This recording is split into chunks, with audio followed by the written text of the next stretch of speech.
পুজো পুজো গন্ধ কি সত্যি চলে এসছে? সেটা কি মনে হচ্ছে? কেন জানি না, আমার এবার মনে হচ্ছে না যে আসলে পুজো চলে আসছে। শুনছি অমুক দিন থেকে পূজা শুরু, অমুক দিন মহালয়া, সবই শুনছি, কিন্তু মনে সেই আনন্দটা এখন আর নেই যে পুজো চলে আসছে, এটা করতে হবে, ওটা করতে হবে, শপিং টপিং, মানে অনেক কিছু আর কি। পূজা আসলে যা যা করে মানুষ, তো সেটা একদম মনে নেই। ইচ্ছাও করছে না যে কিছু করি, কারণ অবস্থাটাই এরকম। ঠিক আছে, তো আমাদের বাড়ির কাছেও পূজা হচ্ছে, তবুও কেন জানি না মনে সেই আনন্দটা আনতে পারছি না। কেন বলো তো? কারণ এই যে দেশের যা অবস্থা, যা পরিবেশ পরিস্থিতি চারিদিকে, সেসব কিছু ভাবতে গেলেই না পূজার কথাটা মাথা থেকে একদম বেরিয়ে যাচ্ছে। তো যাই হোক, পূজা আসলে অবশ্যই মনে সবারই আনন্দ হয়। আর আমাদের তো সারা বছরে মানে 13 মাস, 12 মাসে 13 পার্বণ বলে সবাই, তো তার থেকেও হয়তো বেশি পার্বণ হয়, কিন্তু এই পূজাটা হচ্ছে সবার কাছে একদম স্পেশাল। সারা বছর যত অনুষ্ঠান পূজা পালি যাই হোক না কেন, দুর্গা পূজাতেই মনে হয় যে সব থেকে আনন্দ হয়। সবার মনে মানে আনন্দে ভরে যায়, সবার নতুন নতুন জামা কাপড় হয়, কত আনন্দ। ছোট যখন ছিলাম তখন বাবা অনেক গরিব ছিল, তারপরেও যখন বাবা রোজগার করে মানে দিন আনতো দিন খেত, তারপরেও যখন একটা জামা দিত, তো সেই জামার গন্ধটা না নাকে লেগে থাকতো, নতুন জামার গন্ধ। আর একটা জামা পরেই দেখা যাচ্ছে পূজার সবকটা দিন কাটিয়ে দিতাম, তবুও কত আনন্দে ছিলাম। কিন্তু এখন বাচ্চাদের দেখো, বাবা মা সর্বস্ব দিয়ে চেষ্টা করে 3টা 4টা 5টা জামা দেওয়ার জন্য, কিন্তু হয়তো ওরা সেই আনন্দটা উপভোগ করতে পারে না। ওদের মনে সেই আনন্দ হয় না, সেই নতুন জামার গন্ধটা ওরা উপলব্ধি করার ক্ষমতা ওদের নাই। তো যাই হোক, চলো আগে তোমাদের সঙ্গে পরিচয় করে দিই। আমি সুপ্রিয়া, প্রিয়া ব্লগে আরও একটা নতুন ব্লগ নিয়ে তোমাদের সামনে চলে আসলাম। তোমরা সবাই কেমন আছো? তোমাদেরকে আমার চ্যানেলে অনেক অনেক স্বাগত, ভালোবাসা জানাই।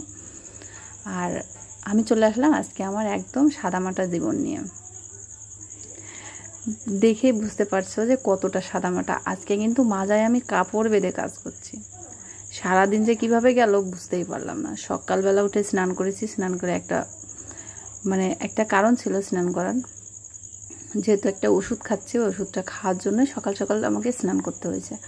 তো সকাল সকাল স্নান করে ওদেরকে তো রান্না বান্না করে দিয়েছে, ওরা খেয়ে দিয়ে স্কুলে চলে গেছে। তারপরে আমি একটা একটা করে কাজ সারছি, কারণ বসে থাকলে আর এই কাজগুলো হয় না। যদি কারোর সঙ্গে বসি না, এই কাজগুলো হয় না। আমি মনে করি যে গ্রামের কাজ আর শহরের কাজগুলোর মধ্যে না অনেকটা তফাৎ কাজ করে। আমাদের কাজগুলো কিন্তু সব থেকে ভিন্ন আমি মনে করি, বা যারা তোমরা ভিডিওটা দেখো তারাও বুঝতে পারবে যে অন্যান্যদের জীবন আর আমাদের জীবনটা কতটা আলাদা। এই জীবনটা বড্ড কঠিন।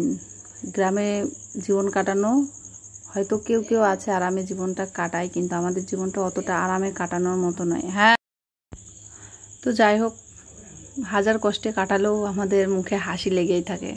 মানে আমরা আনন্দ করতে ভালোবাসি, যত কষ্টই করি না কেন দিন শেষে সেই হাসি খুশি থাকতেই ভালোবাসি। সারাদিন আজকে এত পরিমাণ কাজ পড়ে গেছে, শেষকালে শরীরটা ক্লান্ত হয়ে গেছিল জানো। কারণ আজকে গরুর জন্য অনেকগুলা খড় কাটছি, কারণ তোমাদের দাদাভাই তো স্কুল শুরু হয়ে গেছে। স্কুল যখন থাকে ওর, তখন ও টাইম পায় না খড় কাটার জন্য, তো গরুর জন্য খড় আমাকেই কাটতে হয়। আর এই গরমের মধ্যে খড় কাটাটা হচ্ছে সব থেকে মানে কষ্টের কাজ, গরুর জন্য খড় কাটা। তো 100 আটি মানে খড় এনেছিলাম, তো সেটা কাটতে আমার অনেকটা সময় লেগে গেছে। আমি যেহেতু খড় কাটতে তেমন একটা পারি না, ঠিক আছে। তারপরে তোমরা জানো মাঠের দিকেও আমাকে একটু যেতে হয়, খেয়াল করতে হয়। তো মাঠেও গেছিলাম গরুর জন্য ঘাস আনতে। আর সব কিছু না, দিনে আমি যে কাজগুলো করি সেগুলো যদি তোমাদের সঙ্গে শেয়ার করতে যাই না, অনেক লম্বা একটা ভিডিও হয়ে যায়। তো আমি সেই কারণে সব কিছু তোমাদের সঙ্গে শেয়ার করি না, মাঝে মাঝে কিছু কিছু কাজ তোমাদের সঙ্গে দেখাই। কারণ গ্রামে না আমি যদি ফোনটা নিয়ে মাঠের দিকে যাই, একটু ধরে রাখি, তো অনেকে অনেক রকম কথা বলে। আর যেহেতু আমার বর অসুস্থ, তো সেজন্য অনেকের মানে কথার সুযোগ হয়ে যায়। তো সেই জন্য আমি এমন কোনো কাজ করি না যেটাতে মানুষ কথা বলতে সুযোগ পায় বা বাজে একটা মন্তব্য করুক, আমি সেটা চাই না। সেই কারণে সব কিছু তোমাদের সঙ্গে সবসময় আমি শেয়ারও করতে পারি না। আর যে কাজগুলো করি সেটা একদম গ্রামের পরিবেশে, তোমরা দেখো যে আমি কতটা মানে গ্রামাঞ্চলে থাকি আর কতটা কাজ আমাকে করতে হয়, তোমরা বোঝো। একা সংসারের মানুষ, একার কাজ সমস্তটাই একা হাতে সামলাতে হয়, ঘর বাড়ি মাঠ সব কিছু, তো বোঝো কত কষ্ট হয়। আর এই যে তোমাদেরকে বললাম পুজো এসে গেছে, তাই না? তো পুজো তো ঠিকই এসছে, মনে একটা আনন্দও হচ্ছে যে পুজো আসছে পুজো আসছে। কার না মনে আনন্দ হয় বলো? ইচ্ছা সবারই থাকে, কিন্তু সেই ইচ্ছাটা পূরণ করতে গেলে না অনেকটা কষ্ট করতে হয় বা অনেকটা জার্নি করার পরে হয়তো তাদের ইচ্ছাগুলো পূরণ হয়। তো আমার ইচ্ছা আছে বা ছিল, হয়তো এই ইচ্ছাগুলো থাকবেও, কিন্তু আমি জানি না কখনো পূরণ করতে পারবো কিনা। তবে ছোট ছোট আকারে হলেও আমি ইচ্ছাগুলো পূরণ করি, আমার যেটা চাওয়া সেটা আমি পূরণ করার চেষ্টা করি। তারপরে তো বোঝোই একজনের ইনকাম, ছোট্ট একটা ইনকাম, তো তাতে করে তো সবার মন ভালো রাখা সম্ভব না বা সবাইকে খুশি করাও আমার পক্ষে সম্ভব না। তার জন্য চেষ্টা করি কিছু কিছু মানুষের মুখে হাসি ফোটাতে, যারা আমাদের মুখে হাসি ফোটায়। হ্যাঁ, তো এবার পূজাতে সবাই কিছু না কিছু নিচ্ছে আর কি, সবাইকে টুকটাক দিচ্ছি, যাদেরকে না দিলে হয় না তাদের জন্য, ঠিক আছে? তো পূজাতে আমার কিছু হয়নি যদি আমি বলি, তো সেটাও আমাকে ভুল বলা হবে। তো আমার জন্য আছে, সেটা তোমাদেরকে আমি বলবো, একটা ব্লগ করব যে কি কি কিনেছি সেটাও তোমাদেরকে দেখাবো, আর আমার গিফটটাও তোমাদেরকে দেখাবো। তো যাই হোক, সবাইকে সবসময় খুশি করা যায় না, অনেককে দিলেও খুশি হয় না, তারা ভাবে যে এটা হয়তো ভালো না বা অনেক রকম মন্তব্য করে। সেই কারণে না আস্তে আস্তে নিজেকে গুটিয়ে নিয়েছি যে কাউকে একটা জিনিস দেব তো তার তো ভালো লাগবে না, হয়তো পছন্দ হলো না, একটা বাজে মন্তব্য করলো, সেটা শুনলে কিন্তু আরও বেশি খারাপ লাগে। উপহার তো উপহারই হয়, মানে একজন যদি একটা জিনিস ভালোবেসে দেয়, সেটা খারাপ হোক মন্দ হোক সেটা আমার নিজের কাছে থাকবে, সেটা আমি মানুষের কাছে কখনোই বলবো না যে এটা ভালো হয়নি, এটা মন্দ হয়েছে, কি হ্যান ত্যান এরকম কথা বলে যে কিন্তু জিনিসটা দেয় তার মনে খুব কষ্ট লাগে। কারণ সে তো ভালোবেসে জিনিসটা আনছে, তার পছন্দ মতো আনছে, তাই না? কারণ সবার পছন্দ একরকম হয় না, একজনের পছন্দ আরেকজনের অপছন্দ হতেই পারে। তারপরেও তো চেষ্টা তো করে, কিন্তু কিছু কিছু মানুষ আছে তো চেষ্টাও করে না যে হ্যাঁ অমুক দিচ্ছে তো তাদেরকেও হয়তো দেওয়া উচিত, সেটাও কখনো মনে করে না। কারণ পেতে সবারই ভালো লাগে, কিন্তু দিতে গেলে সবারই হাত মানে মুষ্টি আকারে থাকে, বেরোতে চায় না হাত থেকে কিছু। তো সেটা কোনো ব্যাপার না, দেওয়ার মতো তেমন কেউই নেই যে কেউ আমাদেরকে দেবে। একসময় আমিও অনেক চেষ্টা করেছি বা দিয়েছি কাউকে, মানে যাদের যাদের দিতে হয় সবাইকেই দিয়েছি, কিন্তু কখনো কারোর থেকে পাওয়ার আশা করিনি যে অমুক আমাকে এটা দেবে বা আমার মেয়েকে দেবে, আমার বরকে দেবে, এটা কখনো আশা করিনি। যেটা দিয়েছি মন থেকে দিয়েছি, না ওকে দেওয়া উচিত তাই জন্য দিয়েছি, এটা আমার দায়িত্বের মধ্যে পড়ে, সেই কারণে দিয়েছি। তো যাই হোক, এসব কথা বলতে গেলে অনেক কথা বলতে হয়, সেসব কিছু আর তোমাদেরকে বললাম না, তবুও তো অনেক কথা তোমাদের সঙ্গে শেয়ার করে ফেললাম। পুজো তো এসেই গেছে, পুজোর গন্ধও এসে গেছে, তারপরেও মনে হয় যে যে অবস্থা এখন চলছে, তারপরে একটু ভয়ে ভয়ে সবাই থাকে। তবে কি হবে সেটা ভগবান সেই জানে, হয়তো যা হবে ভালোই হবে। আজকে প্রচণ্ড গরম পড়ছে, আর এখন হচ্ছে গিয়ে একদম সন্ধ্যা লাগো হয়ে গেছে, দেখো এই যে। আর প্রচণ্ড গরম, দেখো কাজ করে আসলাম, গাটা পুরো ঘেমে নিয়ে গেছি।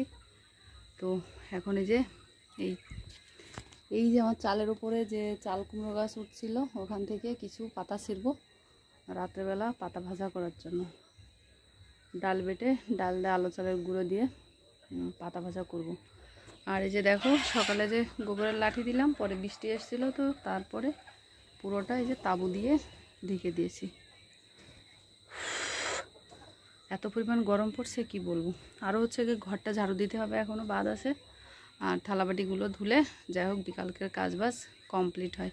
তো চলো দেখাই আমি যে অ্যালোভেরা গাছটা লাগিয়েছিলাম সেই গাছটার কি অবস্থা। এই দেখো এটা একটা গাছ, তো এই গাছটা নষ্ট হয়ে গেছে, এই মাটিতে কোনো সার নেই, ঠিক আছে, তো সেই কারণে নষ্ট হয়ে গেছে। আর এই যে আমার গাছটা, দাঁড়াও ব্যাক ক্যামেরা দিয়ে তোমাদেরকে দেখাচ্ছি, এই যে দেখো, এই যে কতগুলো চারা বেরিয়েছে দেখছো, অনেকগুলো পাশ দিয়ে দেখো অনেকগুলো চারা বেরিয়েছে। আর গাছটা কতটা সতেজ আছে, একদম সুন্দর। অনেক দিন পরে এই গাছ হলো, এটা যদি নিচে থাকতো তাহলে হতো না, মুরগিতেই খেয়ে নিত, ঠিক আছে। আর এই যে দেখো, এই যে নতুন নতুন আগা বেরিয়েছে, এখান থেকে আমি কয়েকটা পাতা ছিঁড়ে নিয়ে যাব চালের গুঁড়ো দিয়ে ভেজে খাওয়ার জন্য। আজকে রাত্রে রান্না এই হবে, আর কিছু না। সকালকের একটা তরকারি, সকালকে 3 রকম রান্না করেছিলাম, তার থেকে ছিল। আমরা মানুষ হচ্ছে 2 জন খাই, আমার মেয়ে নামে মাত্র খায়, তো আমাদের বেশি রান্না করলে এরকম পড়েই থাকে। তো সেজন্য ভাবলাম যে তাহলে ডাল ভিজাইছি, ডালের বড়া করব আর এটা করব।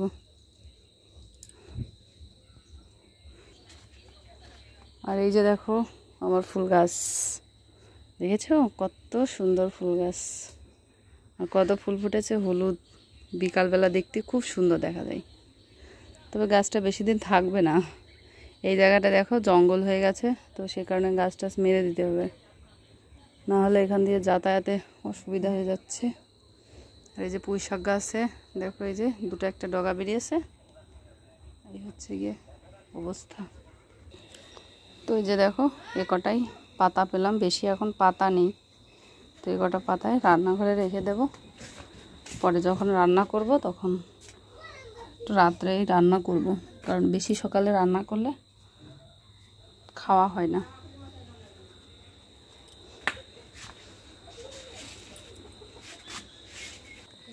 তো চলো, অনেক দিন আমার গরু দুটোকে তোমাদেরকে দেখাই না, তো আজকে আমার গরু দুটো দেখাচ্ছি। এদেরকে খেতে দিলাম, ওই যে দেখো খড় দিয়ে ঘাস দিয়ে। এই যে এটা হচ্ছে আমার মনা,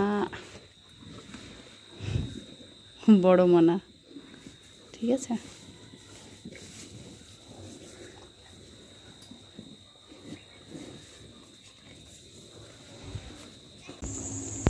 তো দেখো এই যে রাত্রে মানে যে ডাল ভিজালাম, ডালের বড়া, আর এই যে চাল কুমড়োর পাতা ভাজা, এটাই হচ্ছে গিয়ে রাত্রের খাবার। তো চলো, আজকে তোমাদের সঙ্গে অনেক কিছু শেয়ার করে ফেলেছি, অনেক কাজ, কারণ নারীরা কোমর বাঁধলে সব কিছু করতে পারে, সমস্তটা জয় করতে পারে, ঠিক আছে। এটাই তোমাদেরকে বোঝানোর ছিল, সেটা তোমাদেরকে বুঝিয়েই দিলাম। তো চলো সবাইকে টাটা।